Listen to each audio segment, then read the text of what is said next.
Et on est parti pour le récap de la finale de mon match contre la grand maître féminin Dina Belengaia. Après la première journée, je mène 3,5 à 1,5, mais il reste 5 parties à jouer, 2 parties rapides et 3 parties blitz. Donc Dina peut revenir à tout moment et remporter ce match. Il faut absolument que je continue à bien jouer et on commence ce premier rapide où j'ai les noirs et Dina continue avec ici D4. Et finalement, on a exactement cette petite Nimzo indienne que l'on a eue hier. Bon, je vous avoue que j'ai pas eu le temps de préparer dans les détails cette ouverture parce que il fallait que je fasse plein de trucs pour organiser le match et donc là je me dis j'improvise un petit peu sur l'échiquier. Hier ce que j'ai tenté avec D5 je trouvais que ça apportait pas grand chose et donc j'ai voulu ici surprendre Dina avec un coup qui est assez rare, D6. Bon, voilà, l'ordinateur n'aime pas, apparemment c'est une création qui ne marquera pas l'histoire. Dina qui continue ici avec cavalier E2 et je me dis ok on va essayer de la surprendre encore une fois et je balance C5, je me dis pourquoi pas, ça a pas l'air si bête. On attaque ici le centre, ici Dina qui joue petit roc mais son roi en sécurité, je développe mes pièces aussi, et vous voyez ici, bon Dina elle commence quand même à réfléchir une minute, elle joue finalement à 3, elle a réfléchi encore une minute, je joue fou à 5, elle joue ici fou C2, et je me dis bon ok on va jouer ici à 6 après une minute de réflexion, mais j'ai l'impression que finalement c'est pas si mal ce qui se passe. J'ai un petit peu improvisé, mais j'ai l'impression que la position n'est pas si confortable pour Dina. C'est vrai que finalement, bon bah elle a son centre, mais qu'est-ce qu'elle en fait? Son fou C1 est bloqué derrière son propre pion. Si elle joue D5, ça va devenir une sorte de structure Benoni. Et est-ce qu'elle est à l'aise dans ça? C'est pas sûr. Si elle mange en C5, je mange et la position a l'air vachement symétrique. Bref, j'ai l'air ici plutôt content. Et Dina, après une sacrée réflexion ici, 7 secondes, elle joue finalement ici D5 pour attaquer le cavalier ici en C6, donc je prends, elle reprend et je joue ici cavalier E5 et on retrouve finalement ici une structure de type Benoni. Alors si vous connaissez pas en fait quand les pions ils sont comme ça rappelle l'ouverture Benoni, vous pouvez chercher sur YouTube ou sur internet et vous allez voir qu'en fait on a exactement cette structure de pions. Donc finalement on retrouve une ouverture, mais la question c'est est-ce que Dina elle a l'habitude de jouer des Benoni? C'est pas sûr, et moi finalement j'aime bien cette petite position, je trouve que pour une Benoni je suis pas si mal. Elle joue ici F4 et là Dina quand elle balance F4 je me dis ok, elle vient clairement pas, elle vient pas chatouiller des chats. Bref, elle vient clairement avec des velléités offensives. Elle veut remporter le match. Bah ouais, Dina en fait elle a 1,5 et moi j'ai 3,5, il reste 5 matchs. Donc Dina elle doit absolument scorer si elle veut essayer de me rattraper et peut-être remporter ce match. Mais bon, bien sûr, moi je l'avais prévu, je recule ici mon cavalier, elle joue G3 et je sais pas, moi j'adore ma position. Je vois que l'ordinateur ici adore les blancs, mais moi durant le match j'étais ultra confiant. Je joue ici B5, typique, hein, parce que dans la Benoni en fait les noirs ils ont une majorité à l'aile dame. J'ai 3 pions et elle a que 2 pions. Et donc forcément il faut pousser ces pions sur l'endroit où on a une majorité. Et là Dina elle joue cavalier F5. La barre qui devient toute noire, j'ai pas trop compris pourquoi, et ici je joue dame C7 perso, pour défendre le pion D6 qui est attaqué par le cavalier F5, et là Dina, elle est vraiment pas venue faire des perles, enfin, oh là là, j'ai plus les expressions, elle joue ici G4, elle montre clairement sa volonté de balancer G5, attaquer le cavalier, si le cavalier s'en va, après peut-être du dame H5, dame prend H7 avec le fou C2 qui débarque, là je commence à être inquiet. Je suis inquiet et je me dis aïe aïe aïe, peut-être que je vais me faire exploser, et donc je me dis ok, peut-être qu'il faut juste jouer G6, comme ça je bloque la diagonale du fou C2, je force ce cavalier à partir, c'est peut-être pas si mal. Donc je joue ici G6, elle joue cavalier H6 échec, je joue roi G7, elle joue G5, et je joue ici cavalier G8. Et là franchement je me dis ça va ma position, je trouve que ma position elle est pas si mal, parce que en fait j'ai remarqué un truc dans ce match contre Dina depuis le début, c'est qu'en général, et c'est plutôt mon style de jeu, c'est que moi j'ai un style de contre, je suis pas quelqu'un qui attaque, je suis quelqu'un qui vous laisse m'attaquer et après hop je vous la mets par derrière et du coup et en fait tous les victoires que j'ai eues contre Dina lors de la première journée ça a souvent été un peu ça, c'est à dire qu'elle a attaqué et elle s'est fait contrer et finalement elle a perdu, et donc je me dis franchement peut-être qu'elle est mieux, mais j'ai l'impression que ça va être le même scénario, je vais la laisser attaquer. à un moment elle va s'enflammer, je vais la contrer et je vais gagner. Et donc je me dis, bon bah quel G8. Elle joue ici E4, je mange ici en H6, parce que c'est quand même un sacré attaquant, le cavalier H6, elle prend. Bien sûr, je mange pas le pion, parce que j'ai un peu peur, enfin voilà quoi, genre c'est pas l'heure de la balade quoi. On n'est pas en finale, donc je recule ici le roi en G8. Et là, vous voyez, le match est très tendu, petit avantage sur l'ordinateur. Mais bon, pour des humains, la position, elle est complexe. Personne ne sait qui est mieux. J'ai 6 minutes à la pendule. Dina a aussi 6 minutes, c'est chaud. Et ici, Dina joue roi H1, je joue fou B7. Et là, c'est le moment de vérité. Dina, ici, me balance un coup qui me prend totalement de court. Elle joue ici B4. Mais là, je me dis, je comprends pas son idée. Mais qu'est-ce qu'elle veut faire? Parce que je me dis, attends, mais si je prends, elle doit absolument reprendre. Et j'ai l'impression que je peux juste lui manger le cavalier ou bien lui manger ici le pion en B4. J'ai l'impression qu'elle a fait une énorme gaffe. Donc je me dis, ok, je vais payer pour voir. Et donc je prends. Et là, je vois que Dina, elle prend sa main et elle joue Dame D4, le choc. Je suis totalement choqué, je m'attendais pas du tout à ce coup. Et là, je me dis, ah, elle est maline. Elle est maline, je reconnais bien ici Dina. Et je reconnais bien la grand maître internationale féminin avec son idée un peu vicieuse qui est que si je mange le cavalier, en fait elle me mate en G7, incroyable. Et son idée du coup c'est que je vais parer la menace de mat en G7 avec F6, elle va manger en B4 et finalement c'est pas si mal pour elle quoi. Et là du coup je me dis, au début j'ai le choc et après au bout de quelques secondes je me dis, attends.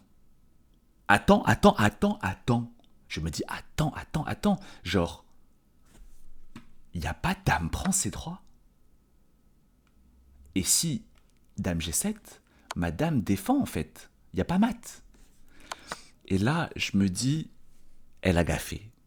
Et là, je me dis, vérifions un petit peu le langage corporel de Dina Belenkaya. Je lui lance un regard. Et là, je sais pas, je me dis, ça se voit qu'elle fait la poker face.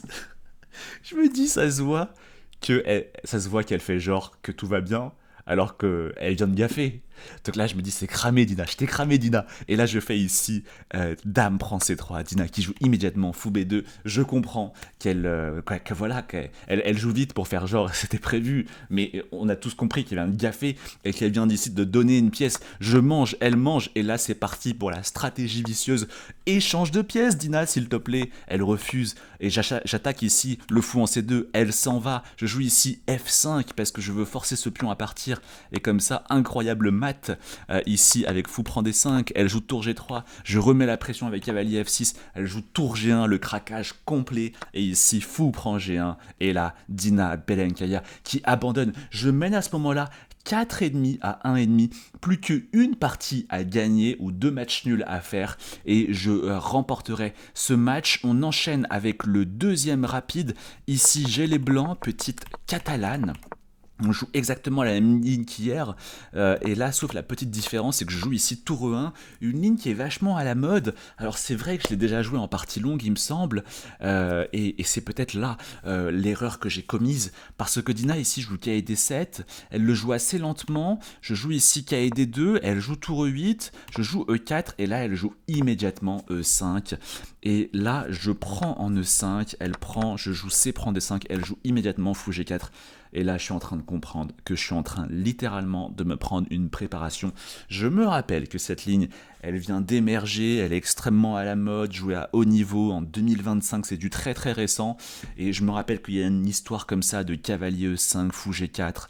Et là, je suis choqué par le niveau de préparation de Dina Belenkaya. Je me dis, je m'attendais pas à ça pour un match amical dans un bar d'échecs qui n'est pas homologué par la Fédération internationale des échecs. Je me dis, non Dina, ça, non Dina, on n'a dit pas de préparation. Je suis choqué.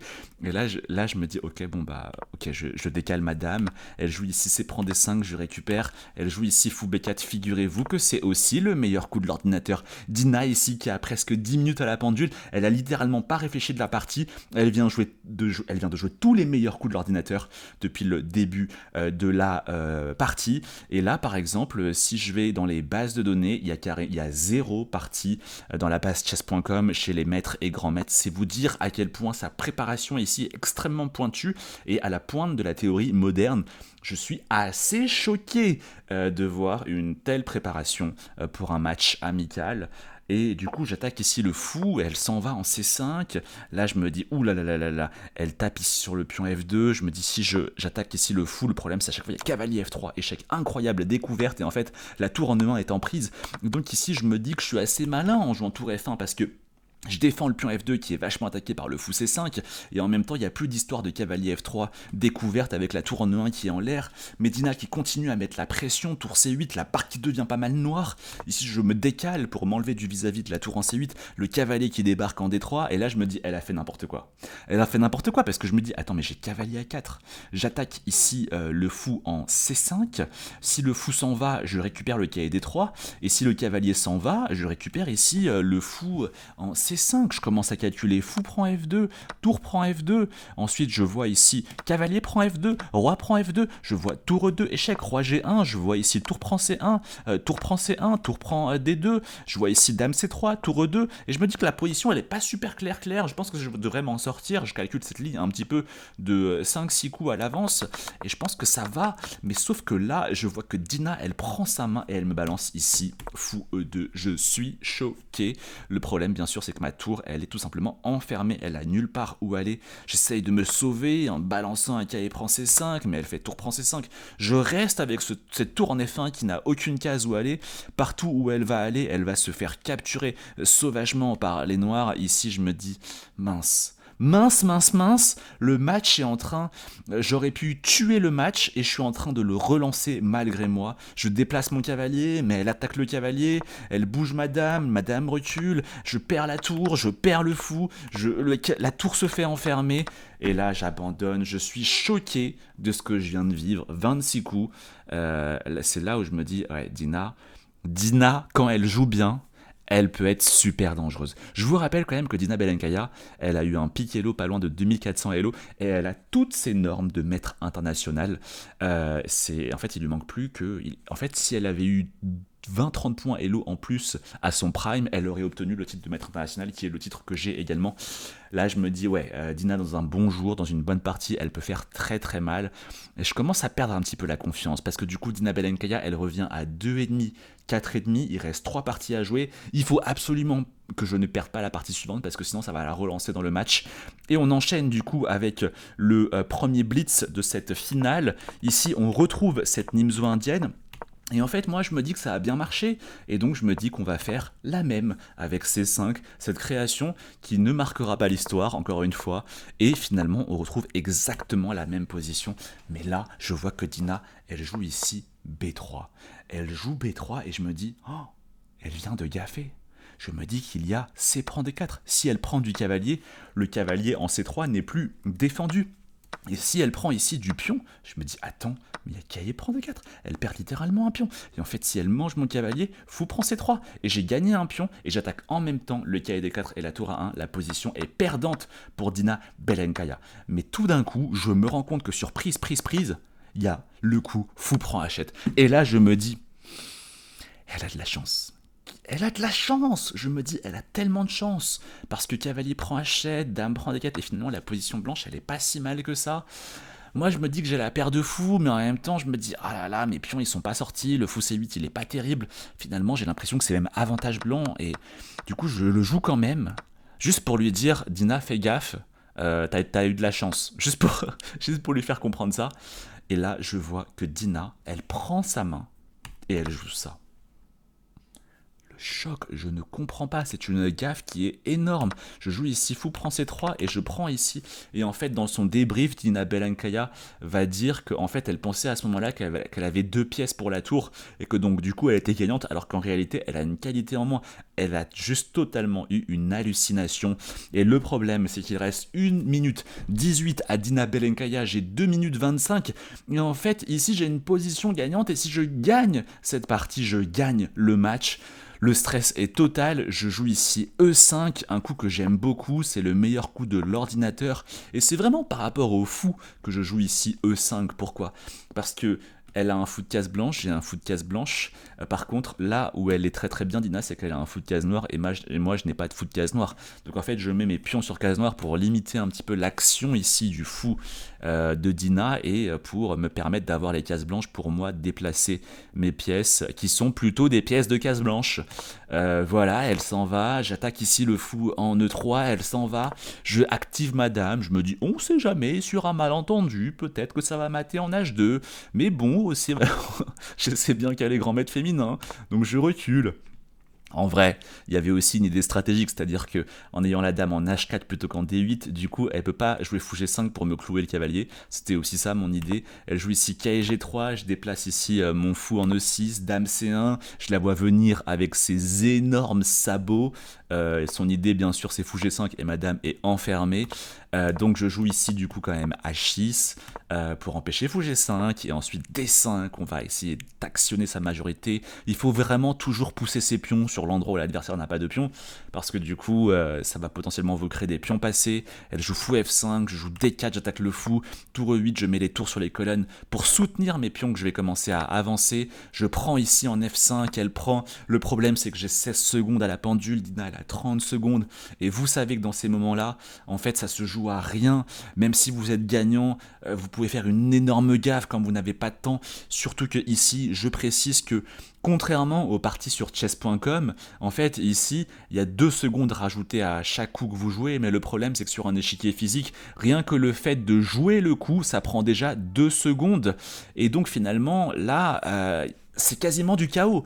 Madame ici qui est attaquée, je joue dame H5, elle joue ici dame B1, je ramène la tour au centre, elle joue F4, je comprends pas, je joue E4, j'attaque ici le cavalier qui s'en va, dame C5, et là je me dis mince, j'ai oublié ici le pion E4 qui est pas suffisamment défendu, elle prend et je me dis mince, mais après je me rends compte qu'en fait si là elle prend, il y a D3 échec, et ensuite je récupère la tour parce que la dame ne défend plus la tour, elle joue fou E3, mais je me dis attends, je peux jouer ça j'ai l'impression, je sais pas, j'ai plus beaucoup de temps, 12-10 secondes, elle aussi. Là, je me dis, ok, elle attaque ma tour, je fais échec, je recule. Et là, je pousse des deux, et tour E1, et ça y est, je vais faire une dame. Et la position est gagnée. Dina qui abandonne, et là, je suis soulagé. Je remporte ici mon match contre Dina Belenkaya. Le score est de 5,5 à 2,5. Donc même si Dina Belenkaya remporte les 2 dernières, elle ne sera pas en mesure de rattraper mon score et donc je suis très content, je remporte le match contre Dina Belenkaya. À ce moment-là, j'ai pas envie de célébrer devant Dina parce que voilà, je me dis bon, peut-être qu'elle peut mal le prendre. Donc voilà, j'attends que Dina s'en aille un petit peu. Après, je monte le poing serré au public qui célèbre avec moi. Moment assez incroyable, ça faisait grave plaisir. Mais je retiens quand même ce qu'elle m'a dit en 2014 où elle m'a dit que pour un maître international je jouais pas très bien. Je pense qu'elle a compris que maintenant je joue pas si mal et que du coup j'ai quand même envie de lui planter un petit 7,5, 2,5 à Dina Belenkaya pour mettre les points sur les i. Et donc là, on est parti pour l'avant-dernier blitz. On continue ici comme ça. Et là, j'essaie de changer de ligne. Je joue plus ma catalane. On essaye de jouer un gambit-dame variante d'échange. Ici, la position est extrêmement. Et là, je me dis ok. Et là, je me dis oh là là là là. Il y a cavalier F4 qui arrive. En fait, là, Dina, si elle joue un petit coup neutre comme tour C8, le problème c'est qu'elle va se prendre cavalier F4.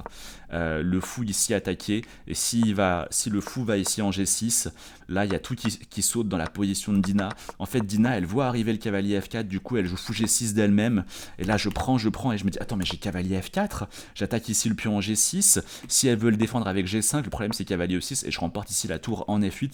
Je suis totalement choqué de ce qu'elle vient de faire. J'ai l'impression que je vais lui planter le 7,5 à 2,5. Et là, je vois Dina, elle joue roi F7. Je voyais même pas ce coup comme étant possible. Je joue ici dame C2. J'ai l'impression qu'il y a dame prend G6 qui arrive. Et on va lui planter un score fleuve à Dina Belenkaya. Mais on n'a plus déjà que 20 secondes à la pendule chacun, donc ça devient un vrai brouillard. Elle joue cavalier E4. Et ici, j'hallucine totalement.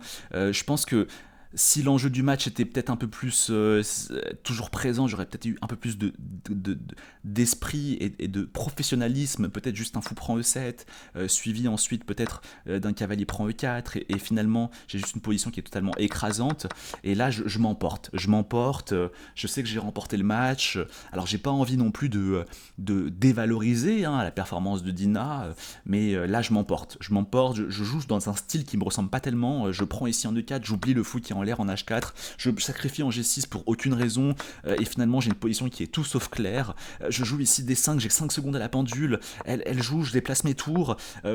En fait, c'est dur de commenter parce qu'en fait, tout se joue avec juste l'instant, l'intuition, parce que j'ai 5 secondes, comme je vous l'ai dit, le temps de jouer un coup sur un échiquier physique, ça prend déjà 2 secondes, donc c'est quasiment du chaos, je déplace mes pions, je déplace mes tours, je sais pas trop, je perds le pion, et finalement, au cavalier E4, et là je me dis mince, je perds la tour, il y a la fourchette qui arrive en F2, je fais échec, je perds la tour, et là, bim, je me prends dame C1, et finalement ici la tour D2 qui est perdue, j'abandonne, je suis un peu dégoûté parce que cette partie, elle était tellement gagnée, et j'aurais pu faire preuve de beaucoup plus de professionnalisme.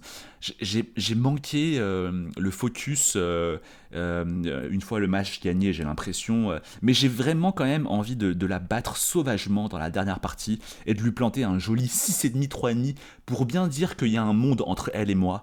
Et donc ici, on retrouve cette Nimzo indienne, je rejoue cette ligne, et là, Dina, elle est maligne. En fait, elle fait le même B3, sauf que cette fois-ci, maintenant, elle a intercalé fou C2 d'abord, et du coup la différence c'est que vous voyez, si je fais mon fameux qui prend D4, bon bah il y a juste la dame qui peut prendre, ça ne fonctionne pas. Et donc là je joue ici tour B8 pour me diriger ici vers un B5, elle joue ici fou B2, B5, là elle joue D5, je joue cavalier E5, on retrouve finalement un petit peu cette structure Benoni, vous voyez, de la première partie du jour. Elle prend, je prends, elle joue F4, je joue ici ça, j'attaque le pion en E3, elle fait tour F3, je joue fou B7, elle joue tour G3, je mange ici en D5, et là j'ai l'impression que Dina elle a totalement explosé, et finalement c'est un petit peu cette partie là, c'est un petit peu le scénario du match, j'ai l'impression, qui a été souligné également par les commentateurs, c'est-à-dire que vous voyez Dina en fait c'est elle qui a attaqué, c'est elle qui a balancé F4, c'est elle qui a balancé D5, c'est elle qui a fait le coulissage de la tour pour essayer de me mater sauvagement, et finalement elle se fait contrer et la position est gros avantage noir. Et j'ai l'impression que c'est un petit peu ça l'histoire de ce match. C'est une Dina qui attaque, mais une Dina qui se fait contrer. Voilà. Et l'autre histoire, c'est aussi qu'il y a eu plein de gaffes des deux côtés. Et du coup, elle prend ici en B5. Joue tour 8, elle joue dame D3, et là le coup de grâce D4. D4 qui fait très mal à Dina, parce qu'en fait si elle fait tour prend G4, son idée c'est que si je prends du cavalier, la dame prend H7, parce que le cavalier défend plus H7, mais en fait sur tour prend G4, j'ai le magnifique coup intermédiaire fou E4, et la dame doit s'en aller, la tour est attaquée, la dame est attaquée, le cavalier est attaqué, tout est attaqué chez Dina, et la position est perdante, mais du coup Dina joue ici dame F5, je joue G6, mais encore une fois j'ai 10 secondes à la pendule, elle a 50 secondes à la pendule. Je pense aussi que dans les blitz, j'ai joué un peu trop lentement et du coup je perds ma capacité à rester lucide alors que j'ai 10 secondes à la pendule, alors que Dina, vous voyez, elle est plus professionnelle, elle a 50 secondes et donc elle est plus maligne quoi. Et là, la position est totalement gagnante. Je me dis, ok, on échange les tours. Grosse gaffe ici. Et là, je prends. Et quand je prends avec mon fou, en fait, je touche mon fou B7 et je me dis, je vais prendre le fou. Et là, je me rends compte, ah, mais j'oublie le cavalier en E3 qui est en prise. Et là, je m'en veux parce que je me dis, je prends juste de la tour et j'ai une pièce de plus. Et la position est juste totalement perdante pour Dina. Et en fait, quand je touche mon fou, c'est pièce touchée, pièce à jouer. Et donc, je mange et je perds le cavalier. Et là, je me dis, mais c'est pas possible. Comment on peut manquer autant de lucidité? J'ai 6 secondes, elle a 4 secondes, ça devient un vrai bordel. Ici, c'est juste pas commentable parce qu'il y a tellement pas de temps, 5 secondes chacun, et ça continue, et finalement, je manque. Là, apparemment, vous voyez, je suis gagnant, incroyable, avec fou E1, apparemment, je suis gagnant, mais j'ai 7 secondes, elle a 10 secondes, et finalement, ici, je donne carrément une pièce, et là, j'abandonne. Aïe, aïe, aïe, aïe, la fin, elle porte vraiment à oublier la fin, mais finalement on remporte ce match avec 5,5 à 4,5. Je suis très content d'avoir remporté mon match contre Dina Belengaya. Merci à vous tous pour ces 2 jours de folie. On a eu un pic lors du premier jour avec 26 000 spectateurs connectés en simultané. C'est phénoménal. J'aurais jamais cru que ça c'était possible pour des échecs en France. Un grand merci à vous, un grand merci à toute la team, les casteurs, à la régie, Dina, tous ceux qui ont fait aussi les différents graphismes, au bar d'échecs, le Blitz Society, à toute la team, une petite dizaine de personnes qui a rendu ça possible. C'était un énorme kiff. Ce projet, ça m'a aussi pris beaucoup de temps, c'était beaucoup de taf. Donc ça fait plaisir de voir que ça vous a plu et que ça a trouvé son public. On se retrouve bientôt pour de nouveaux événements comme ça, et puis n'hésitez pas à rejoindre la communauté et à obtenir de conseils pour progresser au chèque sur lien.juliensong.com. Et on se retrouve bientôt pour de nouvelles vidéos. Ciao ciao.